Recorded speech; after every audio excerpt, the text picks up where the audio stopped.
Hello friends, welcome back to my channel learn with Richa. आज हम कक्षा 10वीं मैथ्स निदानात्मक कक्षाओं हेतु मॉड्यूल के चैप्टर 6 त्रिभुज में त्रिभुज के कुछ महत्वपूर्ण प्रश्नों को हल करेंगे। आइए देखते हैं। तो सबसे पहला प्रश्न है, सही विकल्प चुनिए। यदि किसी त्रिभुज की एक भुजा के समांतर अन्य दो भुजाओं को भिन्न भिन्न बिंदुओं पर प्रतिच्छेद करने के लिए एक रेखा खींची जाए तो ये अन्य दो भुजाएं एक ही अनुपात में विभाजित हो जाती हैं। इस कथन को निम्नलिखित नाम से जाना जाता है। तो इस कथन को हम आधारभूत समानुपातिकता प्रमेय के नाम से जानते हैं, या इसे ही हम क्या कहते हैं, थेल्स का प्रमेय कहते हैं। ठीक है ना। अब ये होगा कि आपको ये कथन याद भी होना चाहिए, है ना। किसी त्रिभुज की, हमने ये बना लिया, किसी त्रिभुज की एक भुजा के समांतर खींचा गया रेखा किसी त्रिभुज की एक भुजा के समांतर खींची गई रेखा त्रिभुज की अन्य दो भुजाओं को समान अनुपात में क्या करती हैं, विभक्त करती हैं। तो ये रेखा DE खींची गई है, अर्थात AD बटे DB बराबर AE बटे EC। ठीक है ना, AD बटे DB बराबर AE बटे EC। ठीक है ना। किसी त्रिभुज की एक भुजा के समांतर खींची गई रेखा त्रिभुज की अन्य दो भुजाओं को समान अनुपात में विभक्त करती है, मतलब दो बराबर भागों में बांटती है ना। मतलब AD बटे DB किसके बराबर होगा, AE बटे EC के बराबर होगा। ठीक है ना, है ना। तो ये क्या होंगे, इनका जो अनुपात होगा वो कैसा होगा, समान होगा।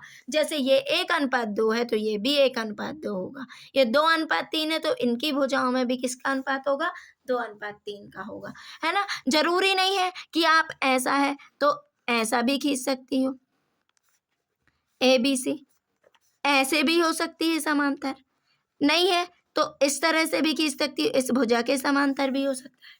ठीक है ना। अब पूछता है, इसे ही हम आधारभूत समानुपातिकता प्रमेय कहते हैं या थेल्स का प्रमेय कहते हैं। अब पूछ लिया जाता है कि थेल्स का कार्यकाल क्या है। तो थेल्स का कार्यकाल है 640 से 546। कहाँ है, 640 से 546, कहाँ तक का है, 640 से 546। ये है थेल्स का कार्यकाल। अब अगला प्रश्न है, त्रिभुज ABC में DE समांतर AB तथा CD ये 3 सेंटीमीटर, EC 4, BE 6, DA। तो सबसे पहले आपको त्रिभुज बना लीजिए, फिर उसमें क्या DE समांतर AB खींचिए।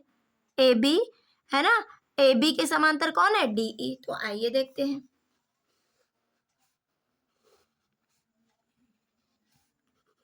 ये हो गया त्रिभुज ABC। ठीक है ना।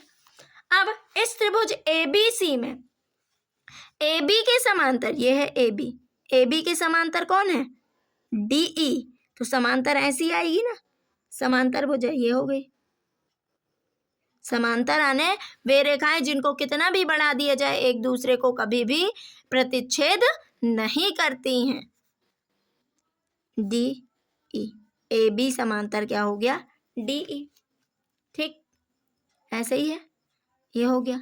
अब CD देखो, CD कितना दिया हुआ है, 3 सेंटीमीटर। EC कितना दिया हुआ है, 4 सेंटीमीटर। BE 6 सेंटीमीटर और AD नहीं पता, हम इसको X मान लेते हैं। ठीक, तो आपको ये प्रश्न आ भी सकता है अलग से, ये ऑब्जेक्टिव में है तो आप डायरेक्ट कर लीजिए। आधारभूत समानुपातिकता प्रमेय से क्या होगा कि CE बटे BE बराबर CD बटे AD, ये हो जाएगा ना। तो ले लीजिए CD बटे DAD बराबर CE बटे BE। ठीक, ये हो जाएगा। अब ये हो गया ना आधारभूत समानुपातिकता प्रमेय से। तो इसका मान क्या आया है, CD का 3, AD का X, CE 4, BE 6, कुछ कट रहा है, 2 दूनी 4, 2 तिया 6, 3 तिरका 9 बराबर 2X। तो 2 क्रॉस मल्टीप्लाई हुआ। अब यहाँ क्या आ जाएगा, ये गुणा में है तो भाग में, 9 बटे 2 बराबर X। 2 एकम 2, 2 चौके 8, 2 पंचे 10, 4.5 सेंटीमीटर।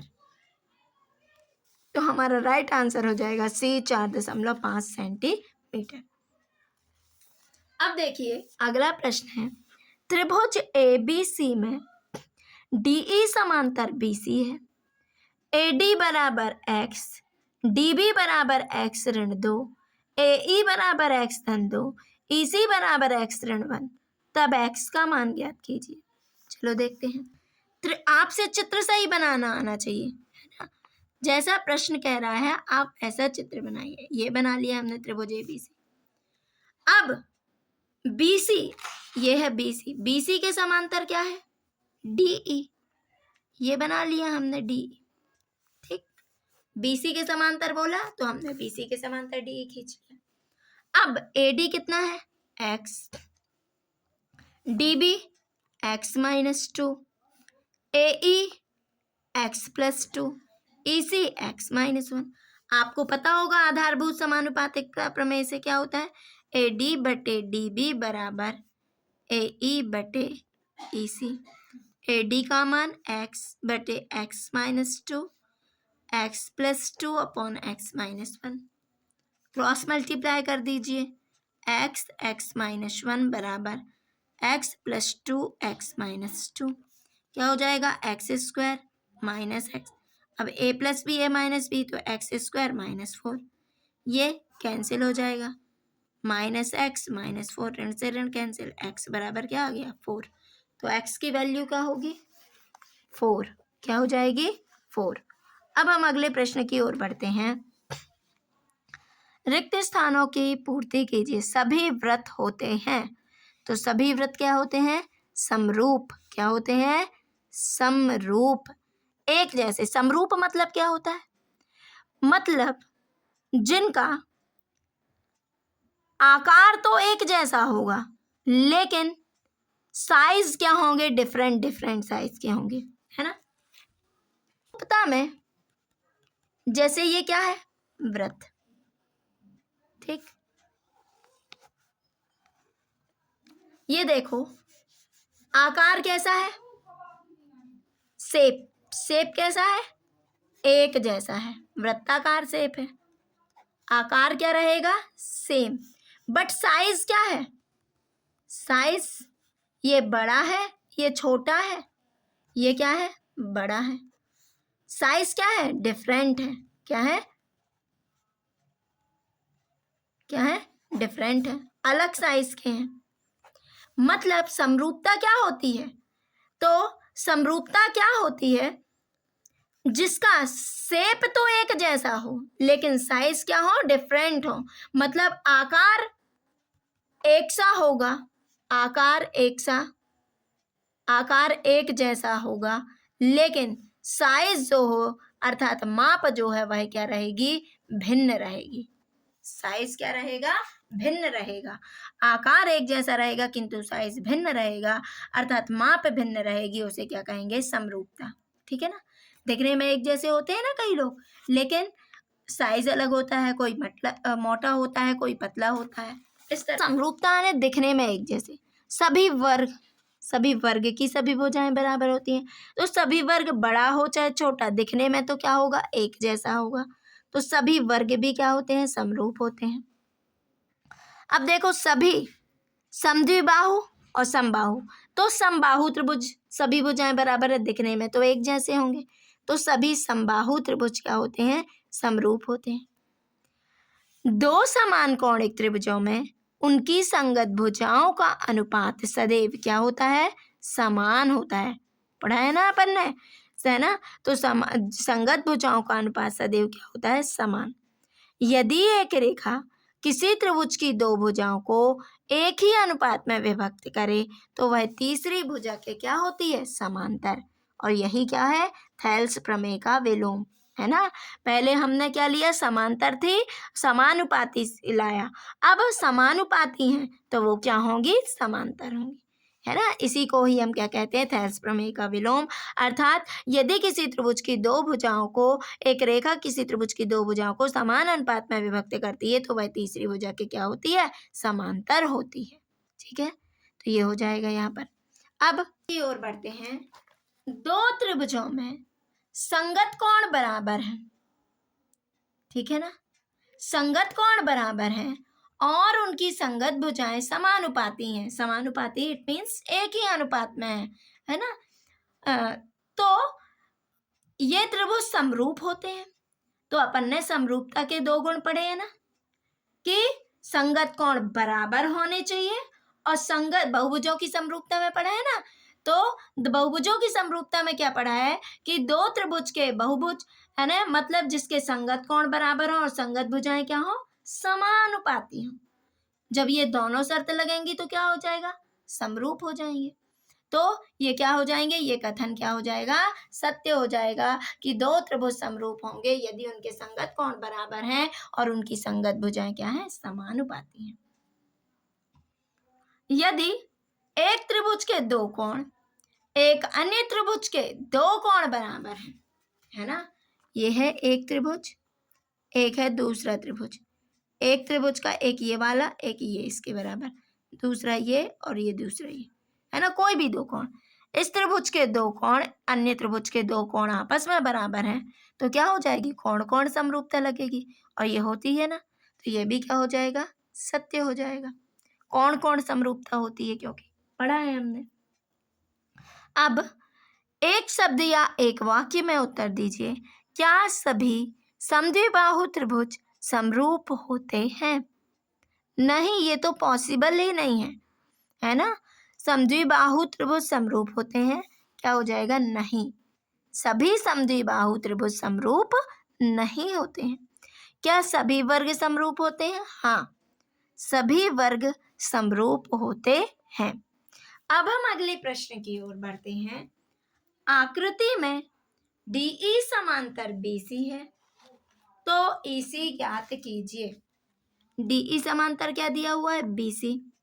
तो अपन ने पढ़ा है ना, किसी त्रिभुज की एक भुजा के समांतर खींची गई रेखा त्रिभुज की अन्य दो भुजाओं को समान अनुपात में विभक्त करती है, ठीक।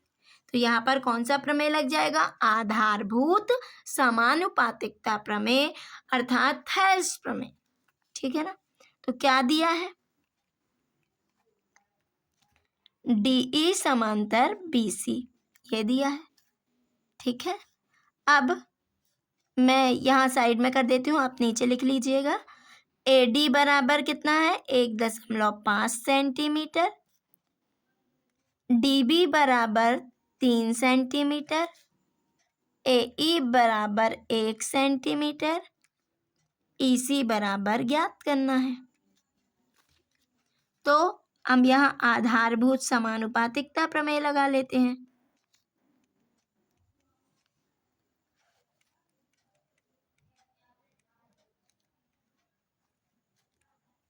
क्या होगा, AD बटे DB बराबर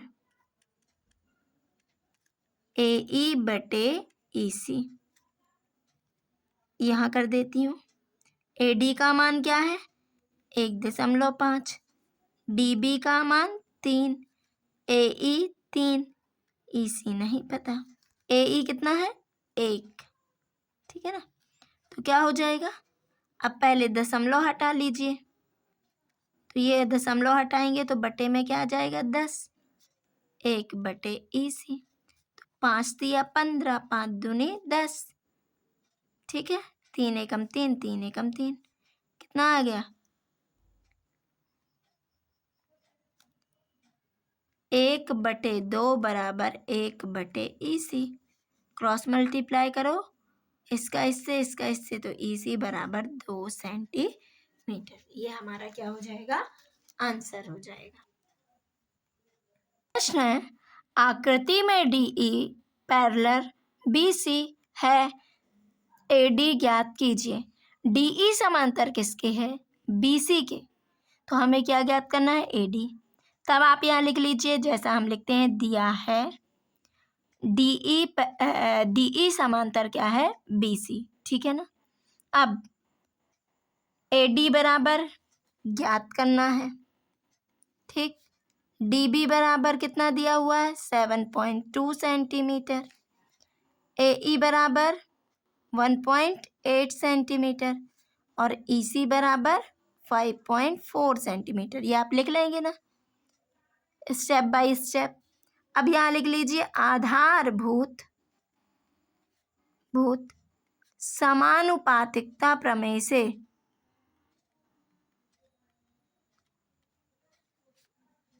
ठीक ना।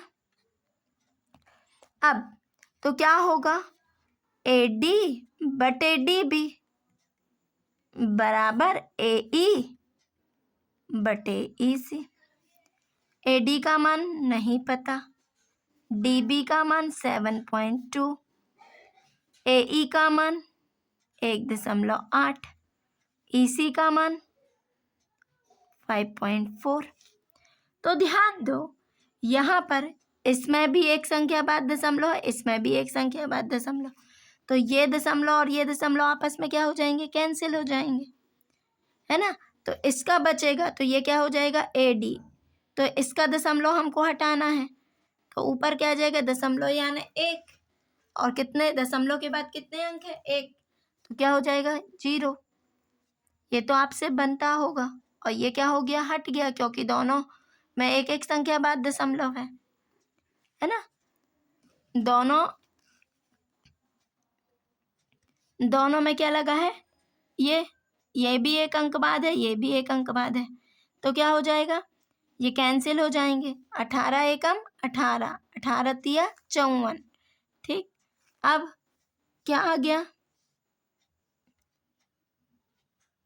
10 AD बटे 72 बराबर 1/3, क्रॉस मल्टीप्लाई करो, 10 गुणित 3 गुणित AD बराबर 72। ठीक, तो AD बराबर क्या हो जाएगा 72 बटे 3 गुणित 10, 3 एकम 3, 3 दूनी 6, 1 बचा, 3 चौके 12, 24 बटे 10, तो क्या हो जाएगा AD बराबर 2.4 सेंटीमीटर। ये आंसर हो जाएगा। लंबाई 6 मीटर वाले एक ऊर्ध्वाधर स्तंभ की भूमि पर छाया की लंबाई 4 मीटर है, जबकि उसी समय एक मीनार की छाया की लंबाई 28 मीटर है, तो मीनार की ऊंचाई ज्ञात कीजिए। ठीक है ना। 6 मीटर वाले एक ऊर्ध्वाधर स्तंभ की भूमि पर छाया 4 मीटर, तो आइए देखते हैं। ये देखिए 6 मीटर स्तंभ की ऊंचाई क्या है 6 मीटर, छाया 4 मीटर। ठीक, यहाँ पर आते हैं, जबकि उसी समय एक मीनार की छाया की लंबाई, छाया कहाँ बनेगी नीचे बनती है ना जमीन पर, तो ये क्या हो जाएगी 28 मीटर यहाँ छाया, और मीनार की ऊंचाई नहीं पता, H मान लेते हैं इसको, स्तंभ AB और छाया क्या हो गई BC, और इसको मान लेते हैं DEF। ठीक, तो ये देखो उसी समय की बात हो रही है ना, एक ही समय की, उसी समय है ना, तो सूर्य का उन्नयन कोण तो दोनों के लिए समान रहेगा।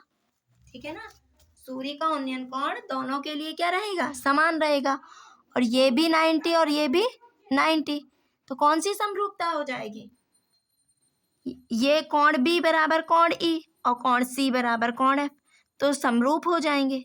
ठीक है ना, तो जब ये समरूप हैं तो इनकी संगत भुजाओं का अनुपात भी क्या हो जाएगा समान हो जाएगा। आइए देखते हैं, तो क्या दिया हुआ है स्तंभ की ऊंचाई, देखिए दिया है स्तंभ की ऊंचाई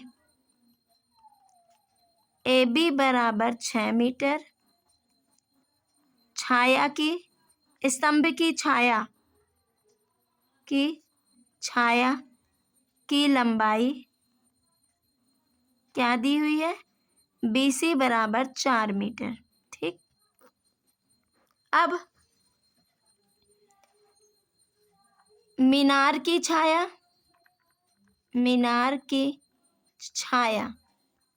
EF बराबर 28 मीटर, मीनार की ऊंचाई डी ई बराबर एच। तो देखिए त्रिभुज ए बी सी व त्रिभुज डी ई एफ में, ठीक है ना,